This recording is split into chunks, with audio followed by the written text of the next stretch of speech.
திரு பிரியன், என்ன நடக்குது அதிமுக பாஜக கூட்டணி இடையே இப்ப நடக்கிற நிகழ்வுகளுடைய தன்மை என்ன?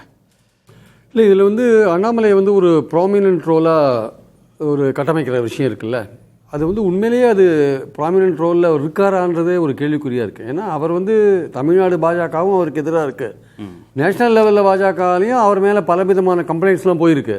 ஸோ அவரை கூப்பிட்டு இந்த மாதிரி விஷயங்களை பண்ண சொல்லுவாங்களா அப்படின்றது ஒரு விஷயமாக நான் பார்க்கல. அவருக்கு டெல்லி கூப்பிட்டதே அவரை அவருக்கு ஒரு எச்சரிக்கை கொடுக்கறதுக்காக தான் கூப்பிட்டாங்க. என்டிஏ கூட்டணிக்காக வேலை செய்யணும், அதில் நீங்கள் எதுவும் பிரச்சனை பண்ணிடாதீங்கன்ற அளவுக்கு தான் கூப்பிட்டாங்கன்ற மாதிரியான ஒரு விஷயம் பேசப்படுகிறது. அவருக்கு இந்த அசைன்மெண்ட் கொடுத்தாங்களா, ஓபிஎஸை கன்வின்ஸ் பண்ணி ஏடிஎம்கேக்குள்ளே கொண்டு போகணும், தினகரனை ஒரு என்டிஏ கூட்டணிக்குள்ளே கொண்டு போகணும் அப்படின்ற விஷயம் அவருக்கு அசைன்மெண்ட் கொடுக்கப்பட்டதா என்பது ஒரு கேள்விக்குறியான விஷயம். அது ஏன் சொல்ல வரேன்னா, எடப்பாடிக்கு இவங்களாம் நேர் எதிரியாக இருக்காங்க. எடப்பாடிக்கு அரசியல் ரீதியான எதிரியாக இருக்காங்க அண்ணாமலைக்கும் எடப்பாடிக்கும் ஏழாம் பொருத்தமாக இருக்குது ஆக்சுவலாக. ஏன்னா அவருடைய பதவியை பிடுங்கியவர் தான் எடப்பாடி. அதே மாதிரி தினகரன் அவர் முதல்வர் ஆகக்கூடாது, அவர் முதல்வராக இருந்தால் பிரச்சாரமே பண்ண மாட்டேன், அந்த கூட்டணியிலே சேர மாட்டேன்னு சொல்கிறது தான் தினகரன். ஓபிஎஸ்க்கு என்னை சேர்க்க மாட்டேன்றாரு அப்படின்ற ஒரு பெரிய வருத்தம் அவருக்கு இருக்குது. அவருக்கும் எடப்பாடி பிடிக்காதவராக தான் இருக்கார். அப்போது பிடிக்காத இவங்களை கூப்பிட்டு இந்த அரேஞ்ச்மெண்ட்டை பண்ண சொல்லுவார் அமித்ஷா?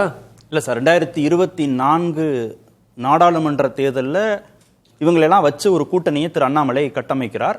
அதற்கப்புறம் விரைவிலேயே அதிமுகவுக்கு திரு தினகரன் தலைமை ஏற்பார் அப்படின்னு சொல்றாரு. ஓபிஎஸ்க்கு சாதகமான கருத்துக்கள்லாம் திரு அண்ணாமலை சொல்லிட்டே இருக்காரு. அப்பையிலிருந்தே இவங்க நட்பு தொடர்ந்துகிட்டே தான் இருக்கு.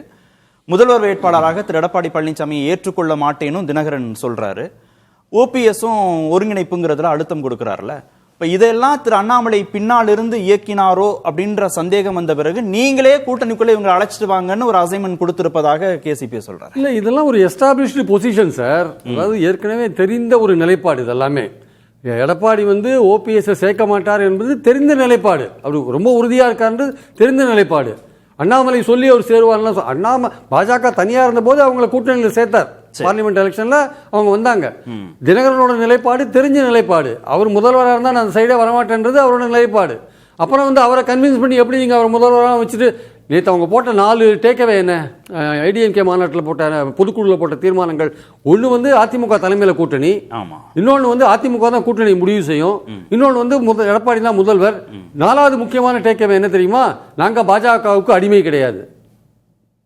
4வது நீங்க பார்க்கலாம், பாஜகவுக்கு எங்களை அடிமைன்னு சொல்றாங்க, நாங்கள் அடிமையெல்லாம் கிடையாது, திமுகனா ஒருவேளை அடிமையா இருந்திருக்கலாம்னு சொல்றாரு. அப்போ அமித்ஷாவுக்கு சவால் விட்டுருக்காரு நேற்று. எடப்பாடியோடைய சவால் நேரடி அமித்ஷாக்கு தான் விட்டுருக்காரு. ஐயா, நீங்க எங்கிட்ட இந்த வேலை வச்சுக்காதீங்க, உங்களுக்கு எங்களை விட்டு அங்கே தமிழ்நாட்டு ஆள் கிடையாது கூட்டணிக்கு, அதனால ஜாக்கிரதையா இருந்துக்கோங்க, இந்த எங்க விஷயத்தில் தலையிட்டு அவரை திணிக்கிறது இவரை திணிக்கிறது இந்த வேலையை வச்சுக்காதீங்க. அவங்களுடைய பொசிஷன் தெரிஞ்ச பொசிஷன். ஓபிஎஸ் நான் ஏற்றுக்க மாட்டேன், அவர் ஏற்றுன்னு நான் ஒருங்கிணைப்பாளர் கொடுக்கறதுக்கான வாய்ப்பே கிடையாது. அதே மாதிரி தினகரன் அவர் நிச்சயம் அவர் என்ன முதல்வராக ஏற்றுக்க மாட்டார், அவர் இங்கே வரத்துக்கான வாய்ப்பே கிடையாது. அவர் என்டிஏ கூட்டணியில் சேர்த்தீங்கன்னா மேலும் குழப்பம் தான் வரும், அதனால் அந்த வாய்ப்பே கிடையாது. அதனால் அண்ணாமலை எனக்கு எதிராக தான் இருக்கார். அவர் பல விஷயங்கள் பேசியிருக்கார் நடுவில். அந்த கூட்டணியை பற்றியே பேசும்போது என்ன சொல்றாரு அண்ணாமலை? என் மனசு ஒன்று சொல்லுது, வாய் ஒன்று பேசுதுன்றார். எனக்கு பிடிச்சா இருக்க போறேன், இல்லாட்டி வெளியில போறேன்றார். அவரை பத்தின வதந்திகள், அவர் பாஜக விட்டே வெளில போயிடுவார், தனி அமைப்பு ஆரம்பிப்பார், அண்ணாமலை அன்பு ஓட்டம் ஆரம்பிச்சிட்டாருன்னு பல விஷயங்கள் இருக்கும்போது அண்ணாமலையை கூப்பிட்டு அமித்ஷா பஞ்சாயத்து பண்ண வேண்டிய அவசியம் என்ன சார்? என்ன இருக்கு? எடப்பாடிக்கு பிடிக்காத ஒரு ஆளை கூப்பிட்டு நீங்க பஞ்சாயத்து பண்ண சொன்னா எடப்பாடி எப்படி சார் எதிர்ப்பாரு? அவர் இவருக்கு எடப்பாடிக்கு பிடிக்காத விஷயங்கள் தான் அவர் பண்ணுவார். அவரு எங்களை விட்டா ஒரு ஆப்ஷன் இல்லன்னு திரு எடப்பாடி நேரடியா நிர்மலா சீதாராமன் மாதிரி ஆட்களை விட்டு நீங்க பண்ணீங்கன்னா எடப்பாடிக்கு ஒரு சந்தோஷமா இருக்கும். சரி, இவர் நிர்மலா சீதாராமன் நமக்கு எதிரானவங்க கிடையாது, நம்ம இன்ட்ரெஸ்ட்காக ஒர்க் பண்ணுவாங்கன்னு அவருக்கு ஒரு நம்பிக்கை வரும். நீங்க எடப்பாடிக்கு பிடிக்காத ஒருத்தரை நீங்க பஞ்சாயத்து பண்ண சொன்னீங்கன்னா அதை எப்படி எடப்பாடி ஏத்துப்பாரு? சரி சார், அமித்ஷாவை எப்படி அவர் கூப்பிடுவாரு? நீங்க சொன்னீங்கல்ல எங்களை விட்டா வேற ஆள் இல்ல அப்படின்னு எடப்பாடி நினைக்கலாம், பெரிய கட்சின்ற முறையில.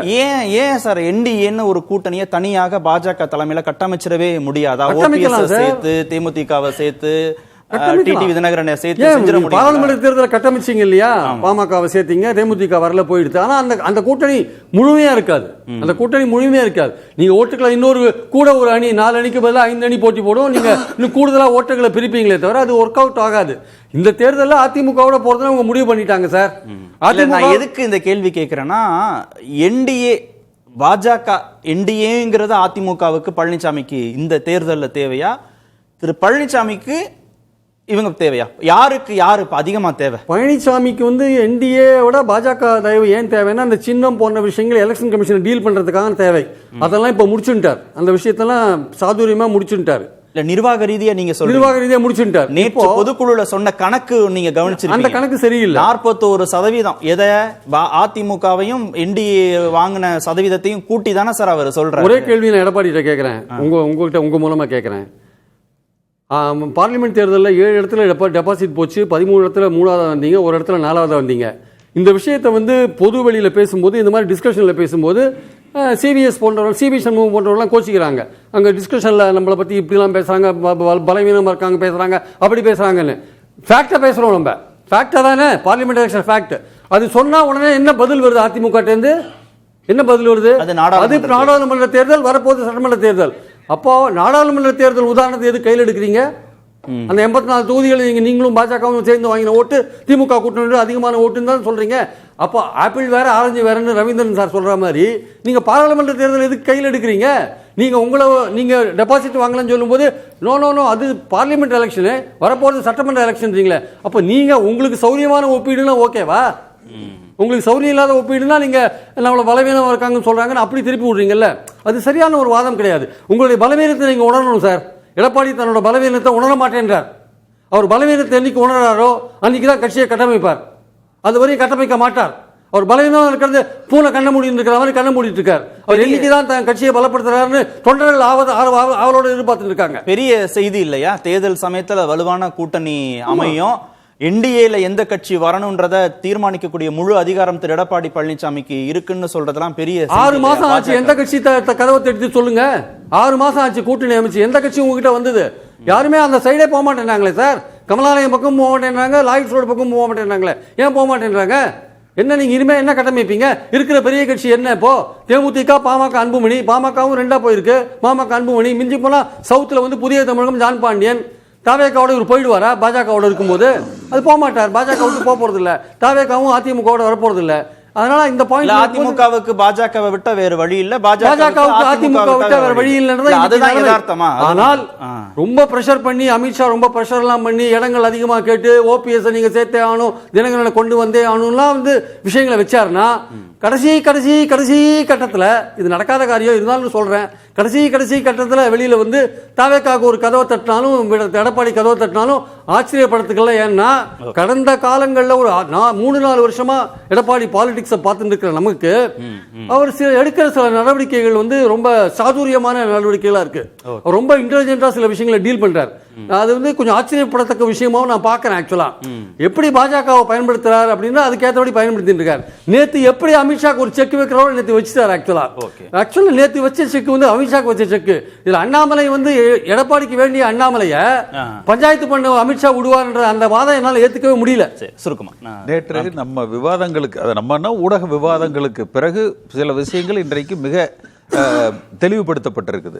அது அமித்ஷா அவர்களுக்கு கொடுக்கப்பட்ட எச்சரிக்கை இல்லை, நாங்கள் பாஜகவுக்கு அடிமை இல்லை என்பது. திமுக தரப்பில் இருந்து பிஜேபிக்கு அடிமை ஆகிவிட்டார்கள் என்று சொல்வதற்காக கூறிய பதில். அடுத்து அந்த 41% அவர் கணக்கு சொன்னதுங்கிறது அவர் மைண்டில் சென்ற முறை நாடாளுமன்ற தேர்தலில் இருந்த என்டிஏ கூட்டணி அப்படியே இருக்கு. அதுல யாரையும் விட்டுறது இல்லை. தினகரனும் அந்த கூட்டணியில் இருக்காரு, ஓபிஎஸ் அந்த கூட்டணியில் வந்து இருக்காரு. அந்த என்டிஏல இப்ப அதிமுகவும் சேர்ந்துருது. அந்த கணக்கில் தான் அவர் வந்து அந்த 41% வந்து சொல்லியிருக்காரு. திரு தினகரன் அவர்களும் இந்த கூட்டணியை அமித்ஷா அவர்கள் அறிவித்த உடனே அதை ஏற்றுக்கொண்டார். இப்ப இந்த சமீபத்தில் தான் அந்த முதலமைச்சர் பிரச்சனையை கிளப்புறார். அப்ப அது அண்ணாமலையினுடைய தூண்டுதல் என்று நினைக்கிறார். ஓபிஎஸும் பாஜகவும் ஓபிஎஸ்க்கும் அவர் கூட்டணியில் இருக்கிறார் என்பது உறுதிப்படுத்தப்பட்டு அவருக்கு சொல்லப்பட்டு விட்டது. அவருக்கு இன்றைக்கு இருக்கிற பிரச்சனை அதை தாண்டி ஒரு படி கட்சியில் தான் இணைக்கப்பட வேண்டும் என்ற கோரிக்கையை அவர் வந்து வலியுறுத்துகிறார். இதையெல்லாம் தாண்டி இன்னும் நேற்று திரு எடப்பாடி பழனிசாமி அவர்கள் அந்த பேசினதுல விஜயும் கூட ஒரு ஏதேனும் ஒரு ரூபத்தில் இந்த கூட்டணிகள் கொண்டு வந்து விட முடியும், அது ஜனவரி மாதத்தில் நடக்கும், அதற்கு தேவையான சில முயற்சிகளும் நடந்துட்டு இருக்கு. அதனாலதான் கொஞ்சம் பாஜகவை வலுவா கொஞ்சம் எதிர்க்க தொடங்குறாங்களா? இல்ல எதிர்க்கல, அதனால அது பாஜக மூலமாகத்தான் அது செய்ய முடியும். உள்ள கொண்டு வர்றது. அதனால வந்து எதிர்ப்பு என்பது அண்ணாமலைக்கும் குருமூர்த்திக்கும் தானே ஒழிய அமித்ஷாவுக்கும் பாஜகவுக்கும் அல்ல என்பது இன்றைக்கு மிக தெளிவாக திரு நயினார் நாகேந்திரன் இடத்துல தெளிவுபடுத்தப்பட்டிருக்கு.